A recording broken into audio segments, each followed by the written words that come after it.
All right, everybody. Welcome back to another edition of the Teardown. My name is Jeff Gluck. I'm along with my coworker, Jordan Bianchi. We are motorsports writers for The Athletic. And today we're here to talk about the Talladega Super Speedway playoff race where, Jordan, you are currently at. Looked like you had some nice weather, no silly rain delays or moving start times or any of that worries this week. Just worry about racing. And I don't know. I don't know about you, but I thought it was pretty darn good. It was a really good Talladega race. I think it's really hard to quibble with what transpired today. And it was really nice also to be at a NASCAR race and not have to worry about weather. I'm actually trying to remember the last time I've had a race where there wasn't weather impacted or the threat of rain or anything like that. So it was good. I thought this was a really a good day all around. You had your typical Talladega, three wide racing. Guys could make moves, but there wasn't a lot of big crashes. I mean, we had a couple crashes and stuff, but nothing where you're like, oh man, why is this going down this road? We didn't have the overtimes or anything like that. This I felt like was about what you want out of Talladega, that you got it today. Yeah, I mean, like if you buy a ticket for Talladega, you want to go there and hope for pack racing in some form, right? You don't want to see the single file, which obviously there was not today. I don't think there's one moment today at all where they ran single file. Not even close. And honestly, there was very few moments where they even were running double file. Like the sort of the double file, we're stuck in two lines, we can't do anything, and become the new single file of this car, right? Like just two lines going around. But then, at the end of that Daytona race in August, they kind of figured it out, and it was like, oh wait, they can go three wide now, and it got better and more compelling. And just, I mean, from lap 5 today, it was three wide, and I mean, they were just in a pack the entire time, just three wide. It felt like for the majority of the race. So you have that going for you. The playoff atmosphere. You don't know what's going to happen. You've got stuff happening to playoff contenders. Sure, you have the wrecks. There was enough, action. Yeah, but it wasn't. It never got close to like the, oh my gosh, this is ridiculous. You didn't have the multiple overtimes of craziness and all those things like that. So we do have a little bit of breaking news here as we've just started this podcast, though. Breaking news? Yes. Oh boy. I know you don't know this yet because it's just hitting Twitter seconds ago. Kevin Harvick has been disqualified. Yes, Kevin Harvick disqualified. Unfortunately, despite the finishing, getting a near win, the windshield fasteners were not secure, and that disqualified him. So Kevin Harvick will finish last. I think Ross Chastain, I don't know if that's an extra point for Ross Chastain. Move up. All the other playoff drivers one slot. Can you imagine if Harvick would have won today, which probably would have very likely been his last Cup Series win, and all of the celebration and grandiose hoopla that would have entailed? They'd still be out there celebrating probably, and that car got DQ'd. Wow. I mean, oh no, oh, you're gonna go that way. No, You're gonna say it. You're gonna say it. I know what you're gonna say. I'm not saying NASCAR wouldn't have done it, but that would have been a very, very, very, very, very tough DQ for NASCAR to DQ the winner, Kevin Harvick, in his last win. That might have been, especially, and it would have bumped Blaney, by the way. It would have changed the playoff outcome, right? You're right, because if Harvick wins that race, and it's like, oh, Blaney did not advance. Yeah, not a bad, all of a sudden that, oh man, boy, that would have, boy, jeez. The person in me who loves chaos and just loves like just complete, utter, just mayhem, kind of wishes he could have seen this today. Wow, that is, oh my goodness. Well, I'm glad this happened early in the podcast as opposed to the Pocono podcast where we, a couple years ago, where we talked about Denny Hamlin for half at winning, and then he got DQ'd in the middle of it. But DQ'd in the middle of it. Great content, man. I guess. So anyway, that is a thing. But so let's talk about Kevin Harvick though, because before we just found this out, it was like, oh my gosh, here's another chance for him. I mean, that would have been an unbelievably popular moment. A huge and there's, it's been so many it feels like so many close calls this year where you're just like, oh, is this the day? And it doesn't happen. Now we know that it wouldn't happen at all this way. But, it looked like he had the push. It looked like, to me, you asked Ryan Blaney this question in the press conference afterwards. Would things have turned out differently if Harvick still had the push from Riley Herbst? Because they each had a pusher. William Byron was pushing Blaney on the bottom. Harvick was being pushed by Herbst. Then Herbst and Corey LaJoie get into it. Herbst gets turned, and all of a sudden Harvick has no help behind him at all. And he's left out on his own with no pusher, and he can't really do anything. And, he loses by this much to Blaney, windshield fasteners aside. So, I don't know that. I guess maybe it sort of takes some of the sting out of it for fans, knowing that it wasn't legal anyway. And so this all would have been taken away, like you said. But man, it was close to, like, NASCAR can just never seem to have that, at least it hasn't happened in a while, like sort of like the cathartic moment of just this 100% popular win where everybody's just so enthused of like, I can't believe this just happened. This is so amazing. Wow. Like, what a feel good story. You get some here and there, but not like an overwhelming moment like this would have been. It would have been cool. It would have been great to see, because I mean, it's always nice to see guys go out in a special way. And you always think back to Jeff Gordon in 2015 getting that Martinsville win and getting, having at least one shot at winning a final championship. Harvick obviously wasn't going to get that chance to win a championship, but he would have been able to go out on a high note. And I kept thinking about what Rodney Childers told me on pit road when I talked to him at Darlington after the race. As the laps were kind of winding down and it looked like Harvick might have a shot at this, was he didn't care about playoff runs. He didn't care about points. He didn't care about getting to the championship 4. The goal for this team, like the only goal for this team, was to win a race, to send Harvick off on a high note and get him back in victory lane and let him celebrate one final time. I just kind of kept thinking about that. And, unfortunately it didn't happen today. And the reality is if you're looking ahead at the schedule a little bit, I think the only shot they have is Phoenix, honestly. I'm not saying they maybe they have speed. I mean, maybe something happens. We don't know. I mean, I'm not putting it past these guys, but realistically, based on their form that they've seen this year, they almost won Phoenix in the spring. Had it not been for the caution, they probably would have. But if that doesn't happen, this might be it. This might have been the last best shot to get victory lane. Sorry, this is a little bit all over the place, as this has sort of thrown a wrench into our podcast here. But now Bob Pockrass has raised a good point on Twitter, as this is live happening.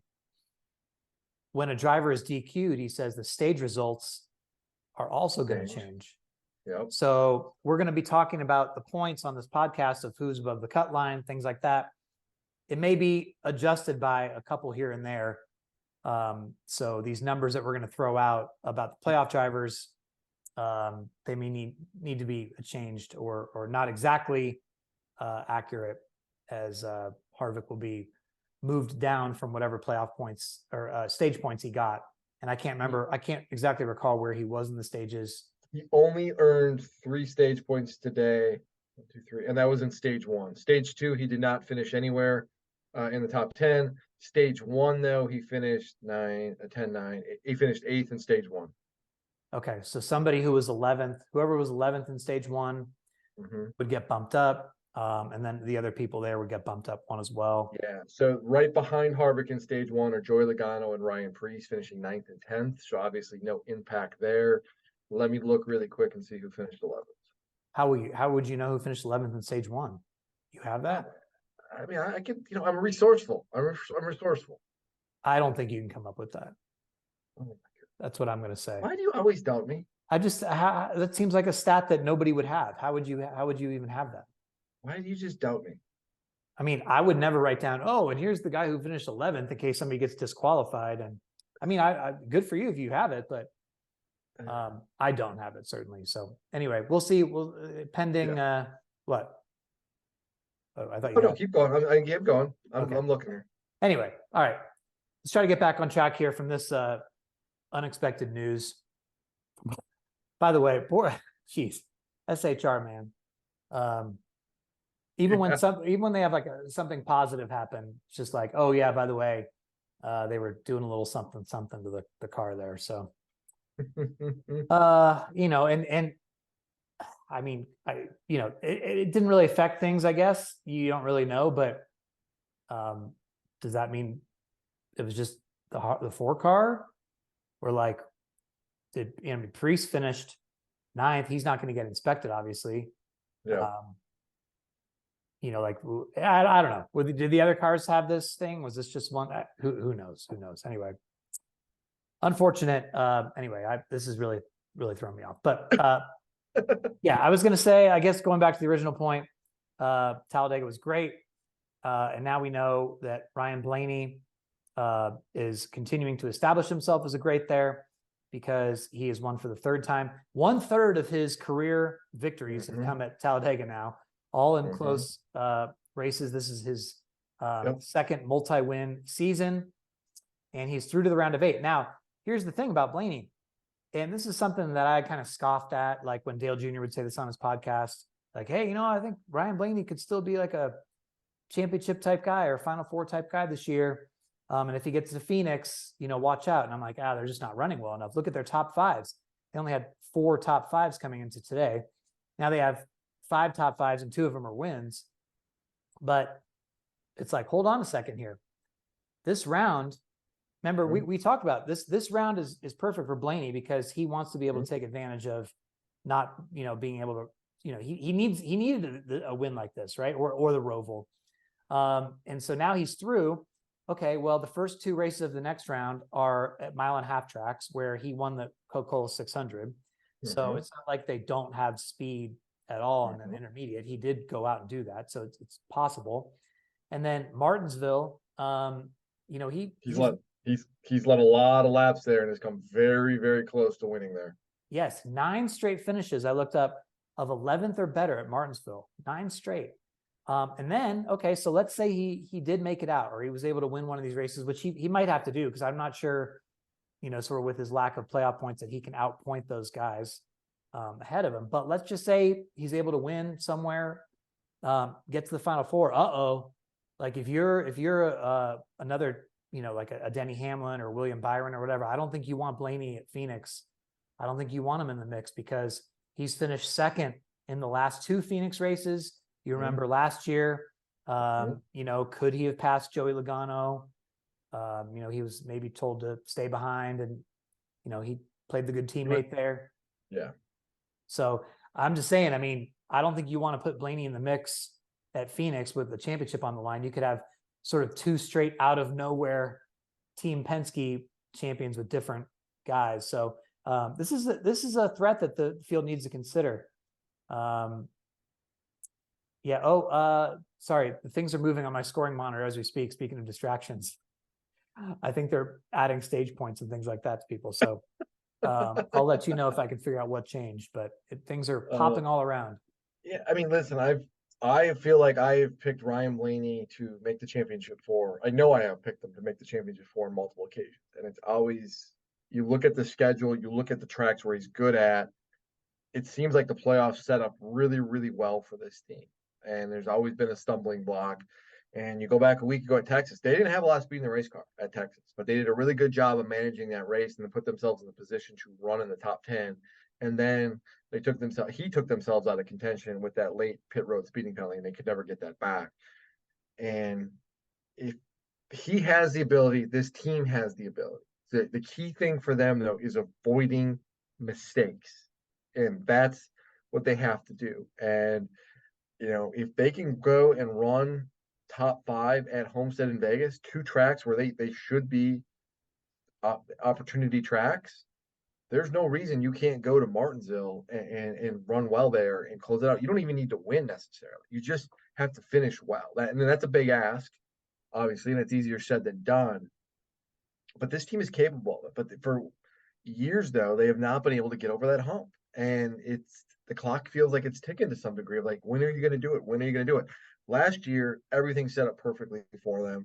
They they almost won at Vegas. They almost won at Homestead, and they squandered great finishes there. And then by the time they got to Martinsville, it didn't matter. And so, we'll see how this goes. Maybe this is a better role for them, where they're kind of having to, kind of be a bit of an underdog a little bit instead of the other way around, where the expectations are on them. And we'll see. But it's interesting to see where Blaney's at in his career, and looking at this and saying why he's accomplished a lot. He's won a lot of big races, but it just feels like he's still missing that last bit.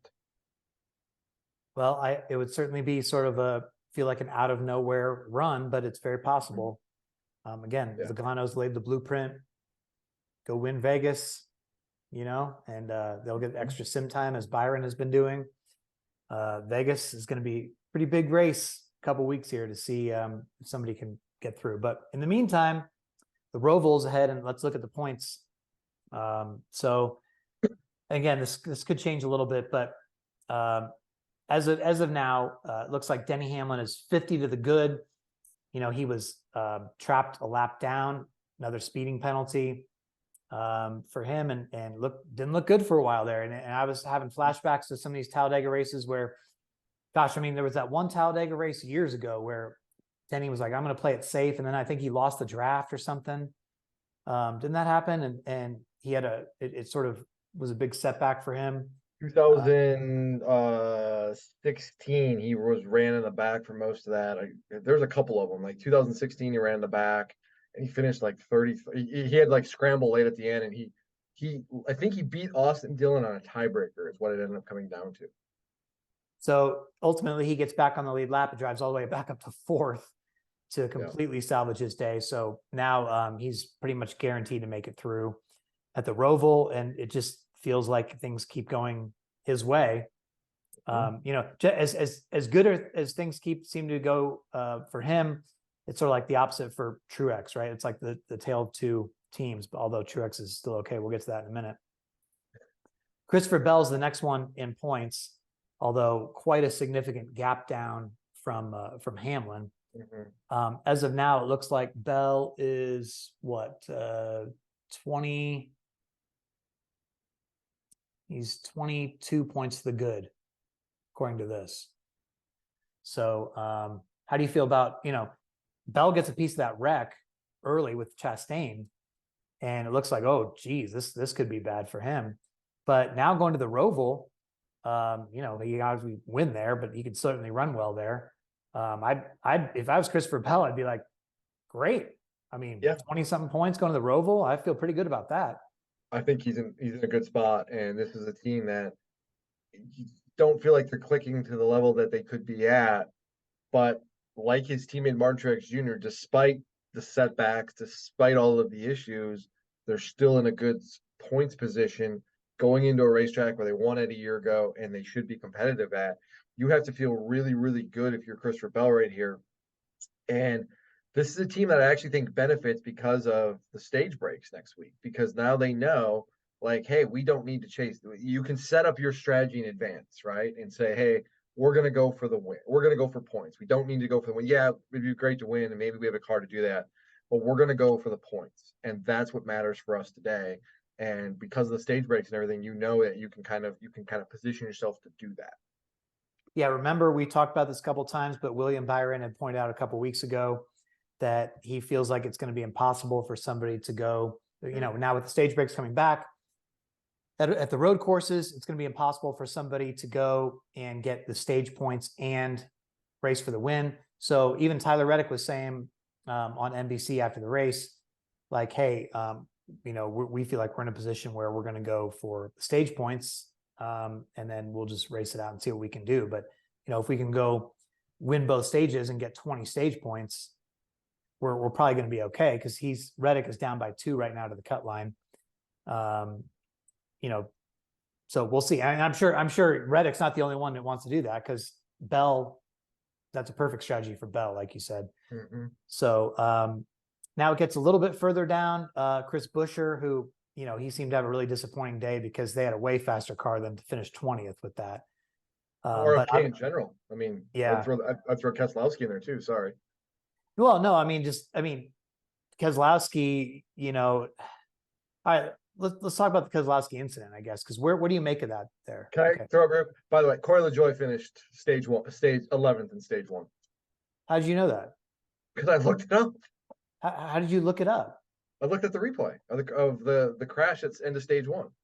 Oh, okay. So it didn't affect the playoff standings. Did not affect the playoffs. The next guy highest in points was like 14th. So I'm very resourceful, Jeff. You never give me enough credit. I'm telling you. Oh, kudos to you. Shout out to you. All right. So the Keselowski thing. Yeah. So he's pushing Carson Hocevar through the tri-oval. You know, TV said it was pretty aggressive. Hocevar says, hey, look, I was doing that in the truck race yesterday to people. You kind of have to do that. You have to, and Keselowski's, I mean, look, he's won a bunch of super speedway races. So who are you to really question that? And his MO has always been to be aggressive in these races. I mean, always. Yeah. So do you blame him there? Like, could he have used more patience? You know, Hocevar is not experienced taking those pushes. Is that part of the problem? I mean, was it just a racing deal? How do you see that whole thing? I mean, I don't feel qualified to criticize Brad Keselowski for how you race at a super speedway. But in that instance, when you have a really fast race car and you kind of look at where you're at, I don't know if pushing a guy who's got a handful of starts in these cars, and I believe this is his first on a super speedway. I probably would have just picked my spot a little bit better there and just said, you know what, this isn't the moment. We got plenty of time. We don't need to panic. And it's not like this was a race where you could come from the back to the front. Now you couldn't make like the big charge. You kind of had to piecemeal your way up there, but you could do it. And it just seems like patience would have been a better exercise there when you've got a winning race car, you know you're fast. Like, don't put yourself in a position where you're going to put a guy who's got very little experience and you're asking him to kind of, hang on to it in a pack like that coming through the tri-oval.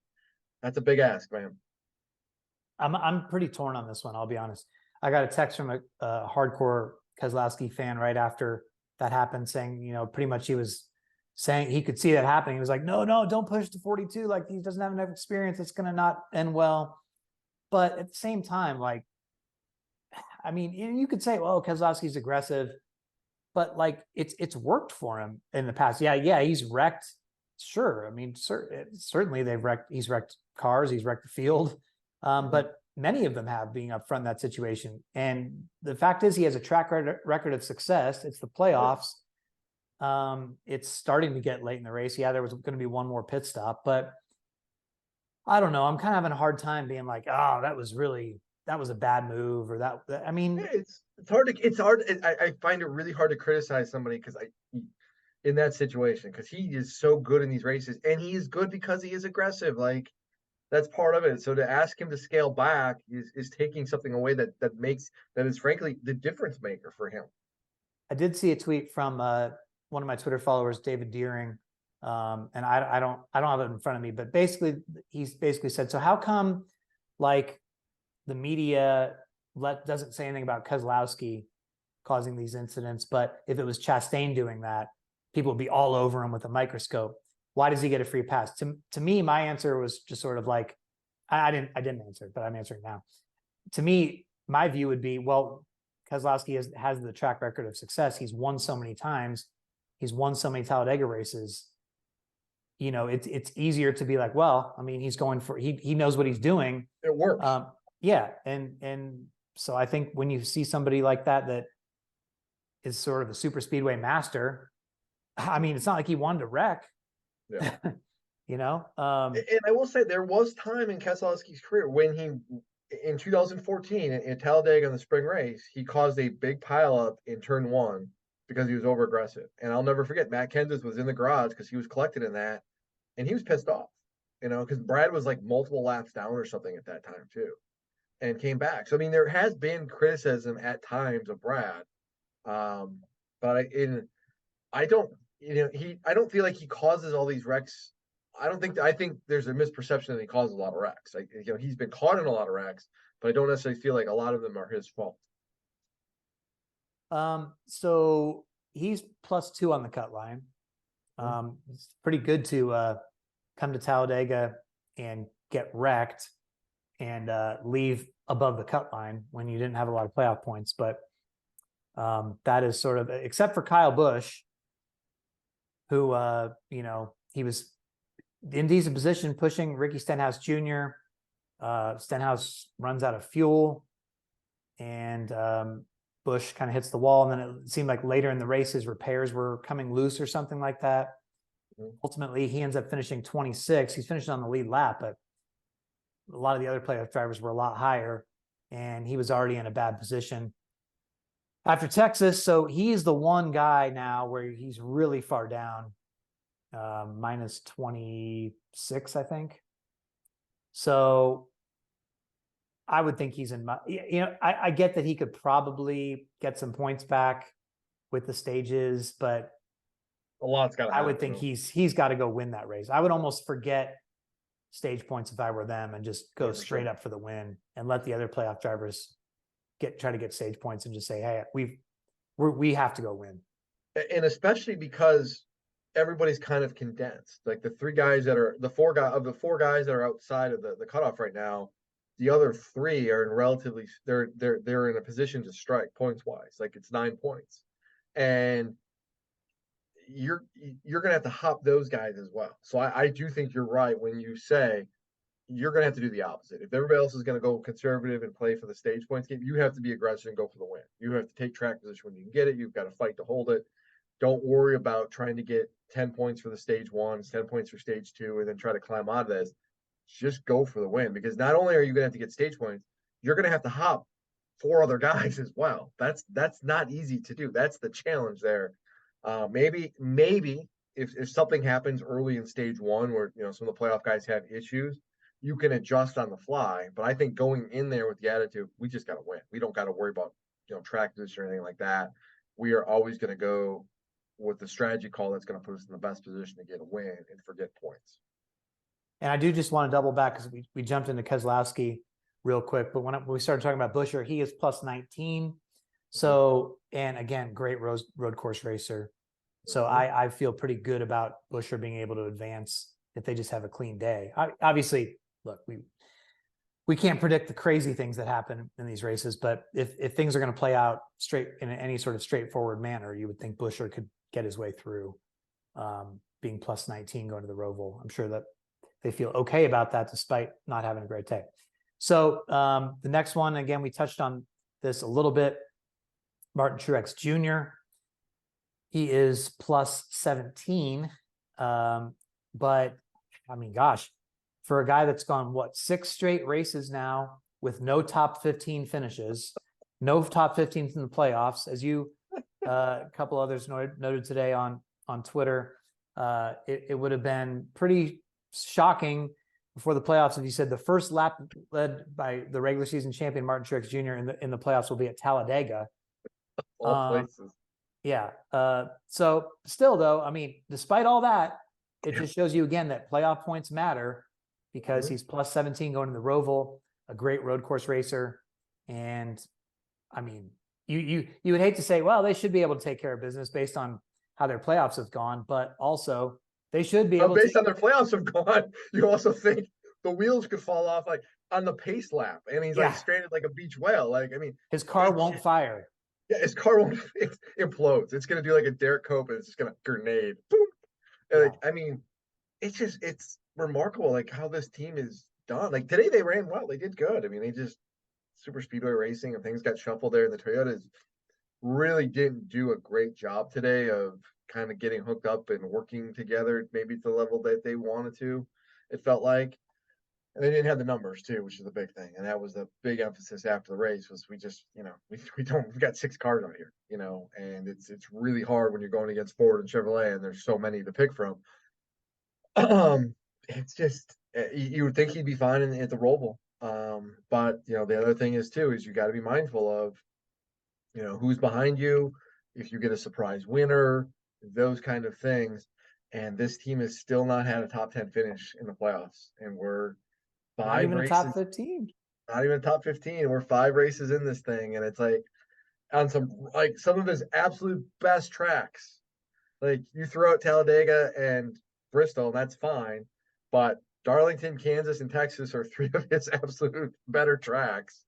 And it's just gone that way. So I think they're fine, but I also would, like I said, I wouldn't be surprised if the worst case thing happens to them. But man, winning the regular season and winning races during the regular season, this is again, highlight it, put it in bold, 20 font, underline it 3 times. This is how important the regular season is and why what you do during the regular season can greatly impact your chances to win a championship come playoffs. And again, thank goodness for that. I love that part of this format. I'm thankful for this part of this format because I don't want to just see this regular season mean absolutely nothing. I don't think they should get a bye or anything like that, but they should at least have something to help them out. There should be some reward. Yes, and that's what he has. It's not a guarantee. I mean, but it's enough to at least tread water if you don't screw up too badly in the first couple rounds. They're certainly pushing they're really testing every bit of that. How much can we get away with and still advance? Like, it will be comical if they go to the Roval and they finish like 16th and they still move on, and they will not have a top 10 finish in the first 2 rounds, and they're still moving on. It's like, yeah. I hear you. Well, below Truex is Kyle Larson. Despite all the talk about, Kyle Larson cannot finish at a super speedway, he was almost going to today. And then he gets taken out going across the finish line in that big wreck and ends up 16th. I don't know. I mean, that probably cost him at least 5 spots, I would think. I mean, he was still kind of at speed and sliding, but he got passed there by some cars at the end by getting turned. So, I'm sure he's a little bit frustrated about that, but still plus 15, going to the Roval. He controls his destiny, right? A lot of speed too. A lot of speed in the race car. Been really good in a road course this year. I think you have to feel really good if you're Kyle Larson. You got through. You had the issue at Texas, which sucked. You come here, you just survived. You got through. Yeah, it could have been better, but sure as hell could have been a lot worse too. And you got through, and now you're going to a racetrack where you can kind of control your fate a little bit more. You keep the wheels on the car, you finish top 15, you get some stage points. You should theoretically be okay. And you got enough of a gap there a little bit between yourself and Brad Keselowski, where, if you do get a surprise winner, theoretically, Brad would be the guy that would get jumped, not you. And by the way, I'm sure I've messed this up with a couple other people too, but with Harvick moving down, Larson actually 15th. And so he will be they haven't adjusted it yet at what I'm looking at. So that's another point for him. But of course, it's another point for everybody else as well. So, So now let's talk about the cutoff, because I'm curious to hear your thoughts on who can sort of overcome the deficit that they're at. So you've got Keselowski +2. So we've talked about everybody 7th and above. Keselowski's on the bubble. He's +2. Reddick's -2. Then you've got Wallace and Chastain, despite Chastain with his wreck early, and you're like, wow, this is disaster. 1 point, last place finish. Everybody else still running.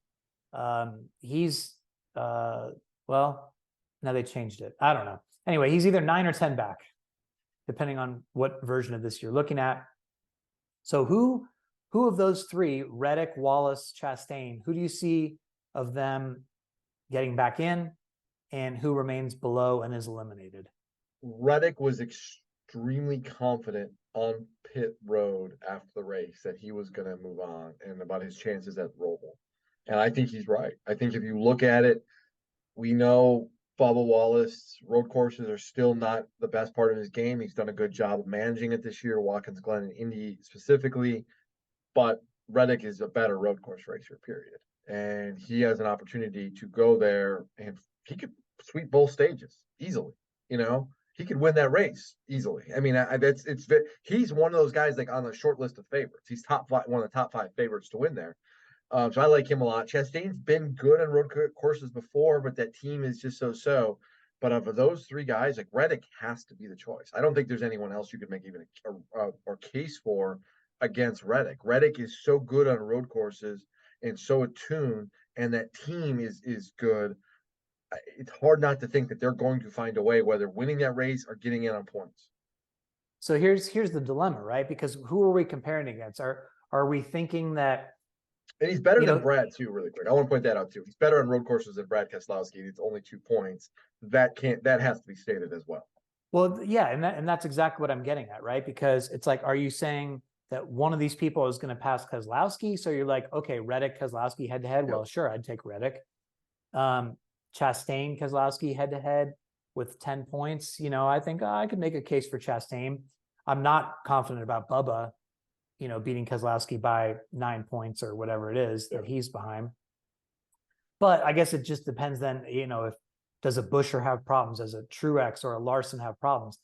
If all those guys do what they need to do and it's only Keselowski in that last spot, and it's like, okay, it just comes down to Keselowski versus Reddick versus Wallace versus Chastain. Yeah, I think you have to give the nod to Reddick, just being that he might be the best road course racer in the game at the moment. So I think it's tough. Unfortunately for Bubba Wallace today, when you score no stage points and you end up finishing 23rd or 24th, whatever it is. I'm confusing myself with this moving lineup, but it's just not going to be enough. It's just for him to go to Talladega. This was Bubba's chance, sort of, right? To be like, we're going to go get stage points. We're going to have a solid finish. We're going to pile up some points and then go in to the Roval above the cut line to where we just have to run solid and not overcome something like we had to do at Bristol.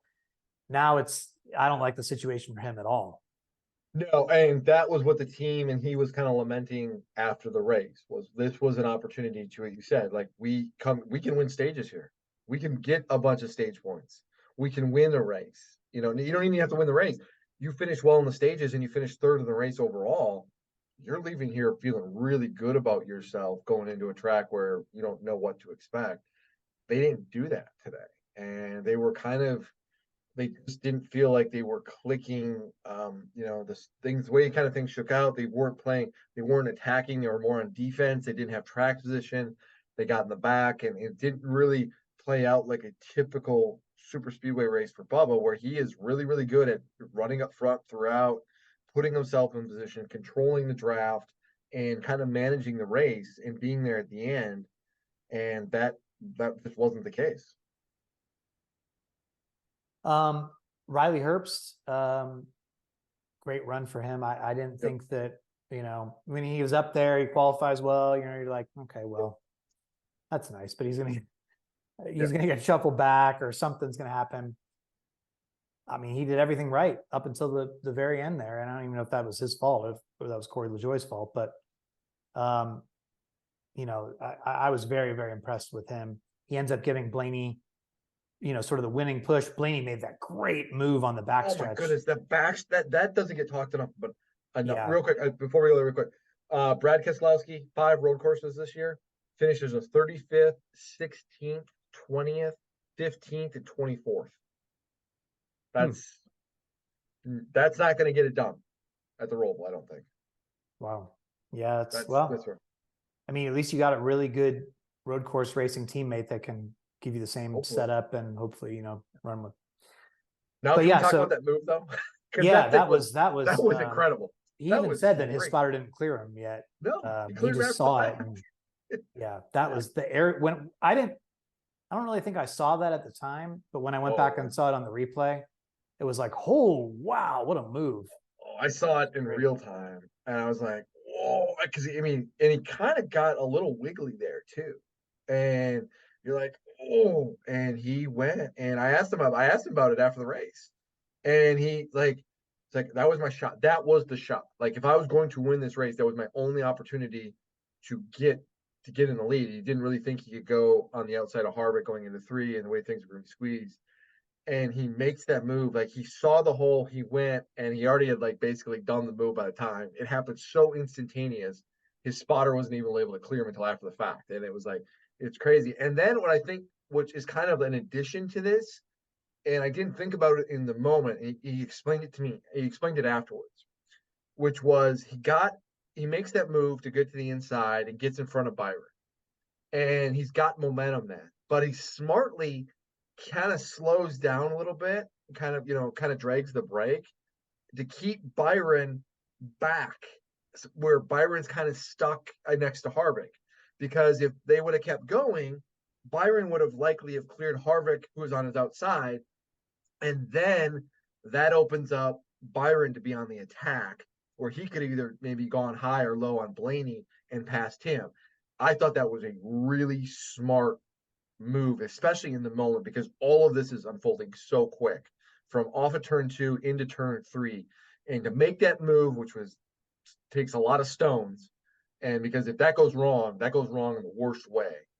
And then to do that, and then to have the presence of mind to say, I need to make sure the 24 is kind of basically boxed in. And because if I'm going to lose this race, Harvick's going to have to beat me on the outside. I thought that shows you why Ryan Blaney is such a astute super speedway racer, and he is so good, and he wins these races so often. Look, there's only a few guys that really know how to do this stuff, right? Like, because it's one thing to run well and even get top 5s, top 10s at super speedway races, but to win super speedway races, you have to have that sort of next level thinking, like Denny did at the Daytona 500, a few years ago, where he lets the guys go by and he backs up. 2020. Yeah. Like, you have to be able to, but you're not going to understand how to do that stuff unless you've been in those situations over and over again, right? It's stunning too. And it's studying too. It's not just, it's like knowing, like the Denny Hamlin thing, like they went back and they looked at tape going into that race, and they knew like this is how it's going to play out. So when that all happened and Denny got passed by Ryan Blaney and Ryan Newman, he didn't panic. He knew, because he had been in that situation before, and because they had studied all the tape, he and his spotter Chris Lambert, they knew, like, I'm going to have a shot. My race isn't over. Like, I'm going to have another shot at this, but I got to manage it right. So yes, I don't think these guys get enough credit, because this really is high speed chess. And I really get annoyed when people say, oh, it's random, it's luck. And I'm not, there's elements of that. But the same guys win these races and continually run well in these races. That's not a fluke. Well, there are ways, like, I mean, when Chastain won at Talladega, and he just kind of kept his line, and it just kind of opened up because the guys made the wrong move. Sure. But to put yourself in the position for the winning move, like when you have those guys up there with you, like Blaney was doing today, that's next level. And really, I would say, like Blaney, Keselowski, Denny, Bubba. Sure. Yeah. Well, yeah. Bubba. Logano for sure. Byron's really good at it. Byron's the guy. But there's less than 10 guys who I think would know how to execute in that situation. Personally, I could be wrong, but all right. Anybody else? Corey LaJoie gets that 5th place finish. He was going to have a good run, even regardless of the incident there at the end. Ricky Bobby, Ryan Preece. I loved that whole thing, by the way. He finishes. You did? Why? Oh, you didn't like the whole Talladega Nights thing? I'm just kind of over it. And like, really, it's been done, kind of like, it's just not like this with the actual Wonder Bread car and the Old Spice car. And you didn't like that? Oh my gosh, I love that. I love Talladega Nights though. I have a huge. It's fine. The movie's fine. The movie's fine. I had a good date. Saw this second date with somebody. It was fine. Yeah. Did I ever tell you about going to the premiere party of that? That was so sick. That was one of the best things. I want to hear the story. No, I don't want to do it right now. No, come on. People want to hear this. No, it was just amazing. Like, come on. They don't want to listen. They can fast forward. No, it's like I got to go I was working in California at the time. We got invited to go to the premiere. We got to interview the people on the red carpet, and then we got to go into the Chinese theater on Hollywood Boulevard and all that stuff, watch the premiere. And then like all of Hollywood Boulevard was like blocked off, right? There's fans on either side. We exit the theater, and people are screaming, and they're looking at us, being like, "Who the hell is that? Are those guys?" But they had blocked off this entire parking lot nearby and transformed it into this huge outdoor party. And they had massive, like movie screen, big screens playing Talladega races, like a full Talladega race. And all these, there was just celebrity everywhere. Like, I think I've told you this before. I was at the bar getting a drink, and there was like 2 bartenders, and I turned up, there's me and another guy, we're like getting drinks, and I kind of like look over at this guy, and he has like some American flag baseball cap on. I'm like, wait, that guy looks familiar. I look again. Oh, it's Bruce Willis. Just standing next to Bruce Willis getting a drink. I mean, the Williams sisters were there. Sacha Baron Cohen was there, like right when Borat was coming out. Well, he was in Talladega Nights. I'd hope he'd be at the premiere. Well, yeah, but he wasn't. The whole Borat craze was, just about to go nuts. It was just like, it was crazy. Like, I was like, man, I cannot believe this. It was so cool. So I've always like had this, and of course that was at the height of NASCAR's popularity too. So it was. Sure. I don't get the people that don't like Talladega Nights as a movie, or like, this is bad for, make fun of us and stuff. I mean, it's a compliment to be roasted like that. And by the way, there's a lot of truth in that movie too. So there's a lot of truth. It's a good movie. It's a good Will Ferrell movie. It's not his best by far, but it's definitely. My gosh, I love Talladega Nights. It's a very good movie. I think it was pretty cool, the whole thing they did, to get the sponsors too, the actual sponsors, not just like the throwback schemes that we see at Darlington, where it's like, oh yeah, I can it's supposed to look like that. Like, no, they went and got the actual sponsors. That's awesome. Anyway, I went on a huge sidetrack here, but tangent. It's fine. I'm good with it now. We can put it to bed for another 20 years. Okay. Anyway, so do you want to talk about the good race poll first, or do you want to talk about the Matt Crafton, Nick Sanchez incident? I would say we save the poll for the end, but I can go either way. So all right, let's talk about this sucker punch or whatever that wasn't. He should be suspended. Matt Crafton? Multiple races. Yeah, at least one race, if not 2. Because you can't sucker punch. You can't, just in general, like, I think I talked to Bob Hawkers about this, and he's right. Like, I share the same opinion, so I don't want to think I'm like stealing his opinion on this, but he's right. Like, this wasn't like right after the race. It wasn't like emotions were riding high. There was 30 minutes or so after the race was over. I'm not going to say sucker punch him. I wasn't there. Matt says he didn't. Nick says he did. Whatever. But 30 minutes after the race, like, that's a no-go. Like, you want to get physical, whatever, and then punch him in the face. I don't know. I don't like it. I think it's a bad look. I do think that it's worth a suspension. First of all, I'm not so sure that it wasn't Crafton's fault in that deal, even though that's the other thing. That's the other thing about this too. Like, there's enough blame to go. Like, the team was saying on the radio to Sanchez, "Hey, we don't need any enemies if we make the Final Four. Like, chill out." But that wasn't that different than many other incidents we've seen at super speedway races. I mean, it's again, super speedway racing. You might be over aggressive, but you're not trying to destroy the field or wreck somebody. If you think Sanchez made a mistake, then go talk to him about it. But I mean, I guess Crafton's saying, well, he threatened me, which he threatened him at the end. In the aftermath, saying, I'm gonna effing kill you and all this stuff. Multiple times, by the way. Yeah, like, okay, you could see where, oh well, that maybe he did threaten him. Like, so if Crafton is tapping him on the shoulder and he's like, I'm gonna effing kill you, like, right away, and maybe, emotions are hot. And how many times we say, hey, you're going to get punched in the face. Here's the thing though, like, and again, I know that, Crafton says they're all men out there and stuff, but Matt Crafton's 47 years old. Yes. Nick Sanchez is 22 years old. I mean, yeah, I guess he's not a kid, but like, but here's my problem with this. Okay. This is largely supposed to be a developmental series. This is a 3rd tier series where young kids like Nick Sanchez, who you go and develop, and we're talking about a 47-year-old driver, a career truck series driver, who is upset with this rookie driver. Well, this is what the truck series is kind of about. Like, this is where guys go and they learn how to, they make dumb mistakes and you learn from it. And I'm not saying that you shouldn't be held accountable. You should, but like you also have to have a sense of, I'm racing with a bunch of kids who haven't done this before, who haven't necessarily raced a lot of times on super speedways.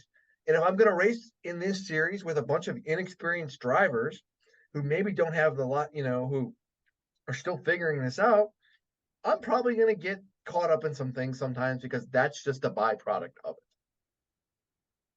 I don't know about being suspended for multiple races. I don't You even think know he should about. be suspended? I'm on the fence because in other situations with punches, we haven't seen a suspension. No, but they've all been instantaneous. Like, if you go back to last one, I think we saw was it Chastain and Gregson? Yeah, that's I probably the think most recent. yeah, Yeah. that's the one that comes to mind. So that happened again immediately after the race. Emotions are high. Guys get out of the race car. Like, I get that. I 100% get that. This wasn't that But long after the race. this was 30 minutes. I mean, Like, I again, mean, at what if they point do go to you say, talk like, and if Crafton's he changed out of his clothes and like waited for him? if Like, what? Crafton's in, he wanted to go talk to him or something, right? Like, and say, what the hell was that? And but then if his version's true and Sanchez turns around and is like, I mean, okay, like, I don't know, you're kind of getting asked to get punched in the face in some ways, right? Now, again, it's not great, but given that I haven't seen, I mean, did Austin Hill for his punch, he didn't get suspended. No, I punched him in the chest again right after the race, though. Marcus Ambrose, Casey Mears, no That was suspension. what, 2014 Richmond? Richmond, Oh, yeah, I don't know how late that was after the that race, might have but yeah, been a fine in he points. yeah, I was gonna say he got penalized something though. Yeah, but not a suspension. I don't And know. that I was in the just garage. this feels suspended. I think a suspension is not consistent. I'm looking for consistency. Therefore, I would think maybe points and a fine are in order. But I think that if you suspend, it's sort of I don't know, it's just a different situation where we haven't really seen that. So I guess I would like to know what would be different about this. So I'm not saying it's a good look, but that's where I come down on it. Just because if it's a blank slate and I'm like starting over, I would say, oh yeah, if you punch somebody, maybe you get suspended for a week. But since there's been other punches and they haven't gotten suspended, that's where I'm like, does that make sense to you? I get it. You're talking about precedent, and there's something to be said for that. But like again, when look at the timeline, to me, it's duration. I'm willing to excuse heat of the moment thing. It's like it's like a football game. If you fight on the field at a football game or hockey, I get it. But if you go into the locker room 30 minutes after, you go into the locker room and someone else's locker room 30 minutes afterwards looking for a fight or confrontation, like at some point you got to draw a line in the sand and you got to say, like, this is it. Now, you want to confront him on pit road or find him, right after the race is over. Like, it just, the duration to me, there was enough time for this to kind of let cooler heads prevail. But I agree with you though, like we've heard emphatically what Nick said about this, and we haven't, and we know what Matt said, but we need to see there. I need to know the full story, and I don't know that yet. But What if they fought at the airport? that's, you can fight at the airport. You're not in a NASCAR track. That's fine. Wait a minute now. You're saying, oh no, don't fight way after. Don't fight way after in the locker room, considerably after. It's not heat of the moment. You're saying you can fight at the airport, but you can't fight at the racetrack? Hang on. No, and I'm a league more than likely would not interfere with two players getting into a scuffle at an airport or something like that. I'm seeing some holes in your logic here. There's no hole in my You're either logic. saying Like, you can fight afterwards in the heat of the moment, I but don't if think it you should goes fight at an airport. You're asking if they should fight the no, you shouldn't fight the airport. well, But people have fought at the airport. sure, they have, and that's fine. But when you do this on a NASCAR track, at a NASCAR track, you open yourself up. Yeah. I don't know. I guess I'm leaning toward no suspension, but a penalty. That's where. you know, But I apparently he respect, doesn't do I anything, though. respect Like, what, well, like, what is Matt Crafton gonna not do that again if he gets so suspended here's for the a week? question for it. Here's the question for it. He punches Sanchez and then he broke his Sanchez nose, Okay. apparently. If Sanchez is hurt to the point like he's in the playoffs, by the way, and he can't race next week or 2 weeks at Homestead because of the injury, like, are you okay with that then? Like, oh, that's sorry. No, but I mean, also, if a driver wants to talk to you and you get in his face and you say, I'm going to kill you, or We don't whatever know he that said. though. But here's the other thing for it. If Sanchez's version of the story is correct, where Crafton comes up to him, basically confronts him, Okay. and punch him right away. If Sanchez's version of the story is correct, how do you feel? Does that change your thinking Yes. on this? Okay. Yes. Okay. If Sanchez's version is correct and the version that Crafton put out on Twitter is a lie or made up, and he just sincerely went tap, tap, and he turned around and went bam with no conversation at all, that's not good. That's probably a suspension. Yes. Okay. So yeah, I guess that's we'll see what NASCAR decides here. Well, speaking it'll of be interesting. yeah, Go ahead. speaking of deciding, it's time to decide on the Was It a Good Race poll. You were the winner last week, thanks to me. I got lucky. I got Gee, lucky. my goodness. That's fine I though. got so lucky. That's why we do the thing where somebody guesses first and Uh-huh. the other person plays off that. That's that's our version of sort of resetting the points a little bit to make sure it's not a total blowout. We want to keep this close and entertaining. So the score is 3-2. I'm up 3-2, and you get to go first. So you can bet that I'm going to be very curious to hear your guess so that I can base that off mine. Because I have a number in my head, but I don't want to. I'm glad I'm not going first because I'm really going to play off yours. Yeah, I actually kind of feel like I'm glad I'm going first a little bit too. I can go either way. Can we guess like 0.5, or is it has to be a flat? No, you can guess down to the 0.1 for sure. 91.5. Dang it. Shoot. I was really hoping that you were going to be I thought about 90, but mistakenly going in the 80s on this one. No. I actually think no. Yeah, you just made this really tough for me. I thought all this time that you were going to be like, oh, 88 or something. And that is very unfortunate for me because what did you just say was? 91.5. Okay, because Daytona cutoff race in August there was a 91.1.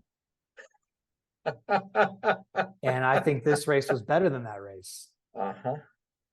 So yeah, I'm gonna have to go higher. I am aware of the tiebreaker. Don't do it. What? No, just keep going. Well, I'm not going to price this right you by the 0.1 because I also do need the tiebreaker if I. So yeah, I'm just going to go with a straight 93 here, and hope for the best. Now, 93 is risky. There's only been 9 races in the whole history of the Was It a Good Race poll that have been above 93. So I'm going out on a limb here, but at the same time, like I don't really know what the argument against this race was. Why are people voting down this race? Like what if you're going to be like, nah, I don't like that. Why? Like what would you? Now again, like, is it the classic, early 2000s or something that people want? I think Blaney put it really, really well in his post-race press conference where he talked about like, this is a big fuel savings game now. And that was why he was saying it was 3 wide, because people are spending the whole time trying to save fuel and in the first stint so they can spend less time on pit road. So it's like, who can save the most fuel while still getting their track position? Then you're less time on pit road. And so you can jump cars in track position. And that's why we saw the 3 wide like we did. So it's not like guys can drop to the back and drive their way up through. They're still stuck in some sense, but it certainly looks, passes the eye test. So I I just really don't know where the no votes in a large number would come from. So yeah, I'm going to take a little bit of a risk here. I probably should Price is Right you and just box you in, but as Blaney did to Byron to keep him, make sure he kept him behind him. But I'm going to try to play fair this week. Oh, Say that's a nice 93. change of pace. Yeah, I'll let you have your 91 point, whatever you said. What'd you say, 91.5? 91.5. Okay. Well, we'll see. We will see. Mm-hmm. The Rovals next. Should be interesting. I may be wrong, but it feels like the point situation, excluding Kyle Busch, who's well out of it, it feels like it's tighter than it has been in years past. Yeah, I was thinking that earlier, especially actually for a lot of the race before Kyle dropped back, he was still only 12 points out. And I was like, wow, if they go to the Roval and like the bottom person is only 12 out, I don't know that we've seen that for this late in, because usually there's a couple guys who are way far out. Something bad has happened, especially at Talladega, and their playoffs are kind of ruined. But yeah, it seems like it's going to be pretty competitive, and with the stage points, there'll be a lot of shifting in the points as they run, as it's all happening. So that'll be interesting to watch.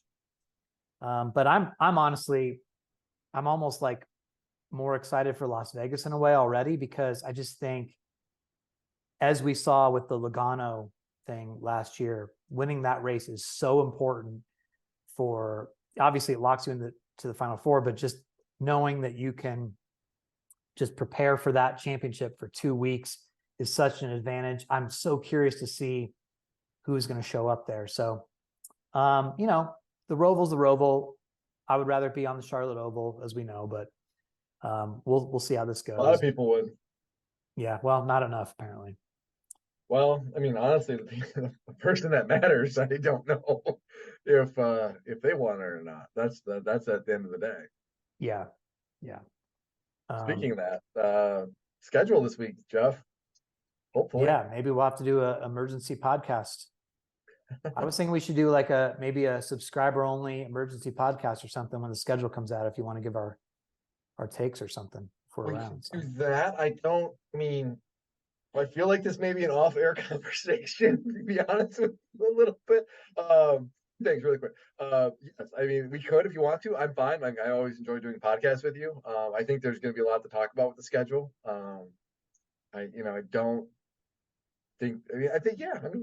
Let's do it. Why not? If you want to do it, I'm down. And then the other point about winning that first playoff race, don't forget Larson in 2021 also did that as well.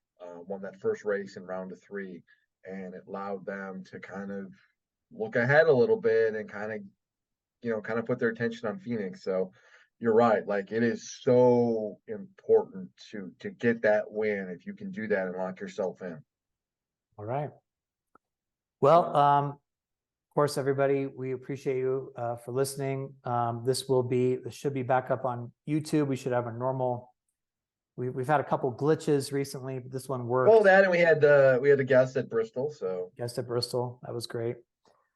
So yeah, this is back on YouTube. We have this for those listening on the podcast. If you want to watch it, however you want to consume it, we're just happy that you want to listen for whatever reason. Still don't really know why, but we're appreciative either way. So everybody, thanks as always for listening, and we will talk to you next time on the Teardown. See you, everybody.